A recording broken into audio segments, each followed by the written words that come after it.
I'm a priest and a theologian, a Catholic priest, a theologian, and I live in Madrid in Spain, having lived in lots of different countries: Brazil, Chile, Bolivia, Mexico, the United States, as well, of course, as my homeland, England. I've been, how we say that? I've been an out gay man as a priest for a long time. Don't think of Francis as a progressive. He's a conservative, but he's the most progressive end of conservatism. And I thought that was quite a useful way of describing him. He is aware that movement is always sideways. That it's as people learn what is true through relationships with other people that we're able to advance in this sphere. In other words, that the pastoral eventually affects the doctrinal.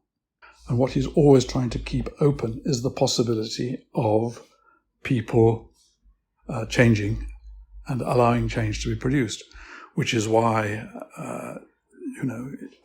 that's the key thing he wants to do. He doesn't want acts of power from above.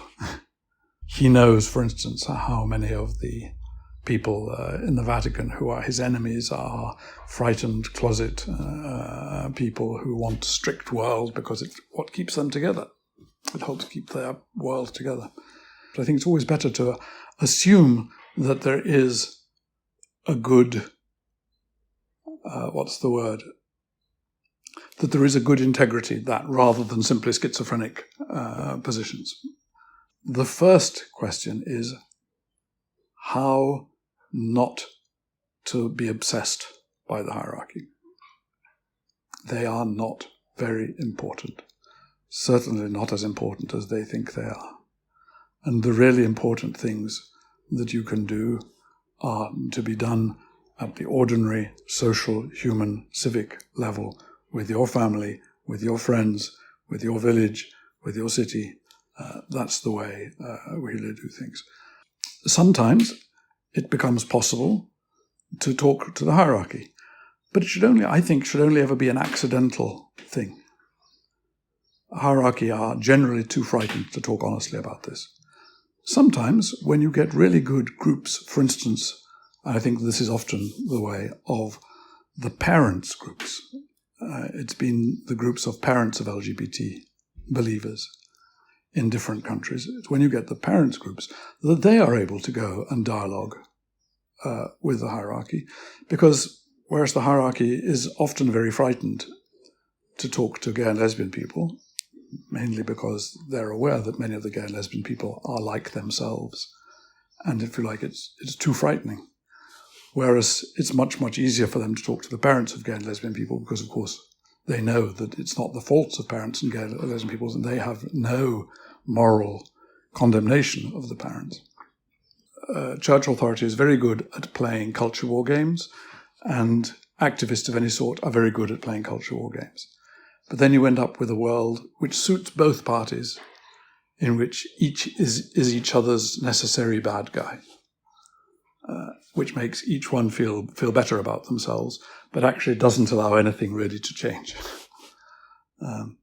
So I think that above all, it's important to avoid that temptation, to avoid being the good guy with the necessary bad guy.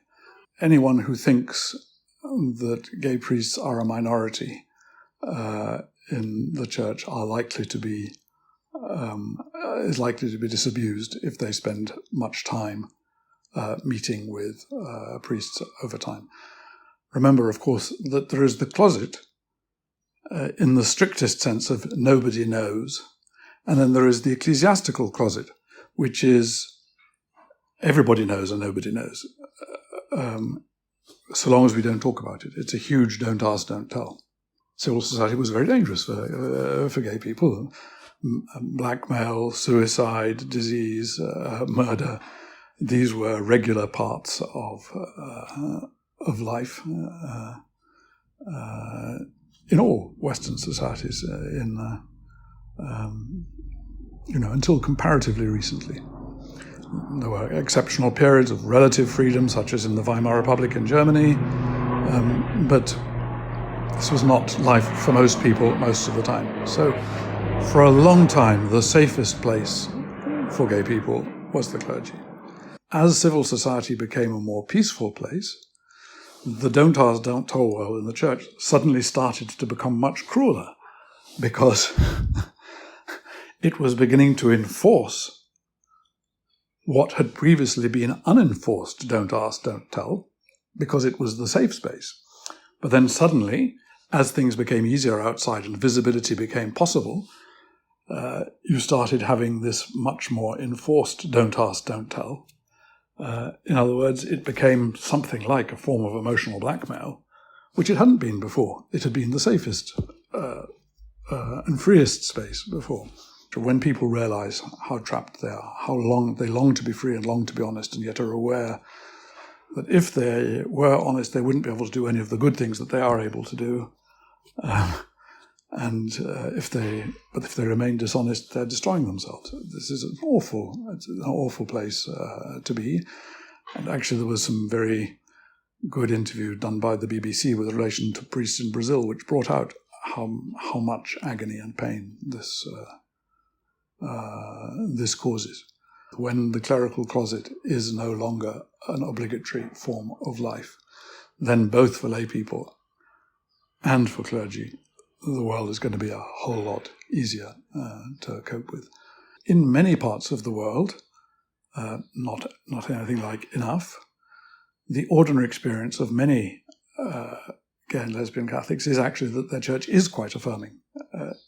At a local level, in parishes, gay couples are known, liked, are part of ordinary life, etc., get on with things. There's no particular fuss in lots of places. Not everywhere, and it certainly should be much, much more. But little by little, the fact is that on the ground, lay Catholics are much more gay-friendly than the official discourse would pretend.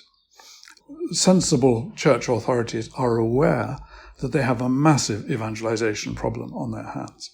They cannot evangelize with youth while they are so ludicrous in their discourse about gay people, because young people just don't accept their nonsense talk about gay and lesbian people. They know too many gay and lesbian people from school, from their youth, from universities, etc. So, as church officials become aware that evangelization has more importance for the future of the church than holding on to bad definitions that make them all look stupid and entrap lots of people in cruel lives, then this starts to open up. And I think that we're already seeing signs that people are aware that that's got to happen. At the moment, people are trying to say, oh, well, maybe blessings, but certainly not marriage. And my response to that is always, never say never. Remember that the marriage only became a sacrament in pretty late on. I think it was the 13th century. It took an awfully long time for marriage to be recognized as a sacrament, and for the understanding of how it works to be a sacrament. It's Christianity of the catacombs. It's learning how to discover others who are able to share one's life in the modern equivalent of catacombs, which is the strange sorts of visibility and invisibility which are imposed on us, as you say, by what is a frightened and dishonest form of church life that is only slowly beginning to become aware of how frightened and dishonest it is and how it needn't be. As you discover your humanity, so you will be able to create church that will genuinely be a sign of God's reconciling work with humanity. I think the key thing here is not the question that the ambiance is conservative, it's that it's dishonest and frightened. I think these are two quite different things. I've learnt to distinguish between that which is conservative and that which is dishonest and frightened. There's something which energizes me. It's this. It's the realization that if there is to be an understanding of and a living of the Christian faith going forward, it will be not in spite of gay and lesbian people, but it will be because gay and lesbian people have worked through all the shit of bad Christianity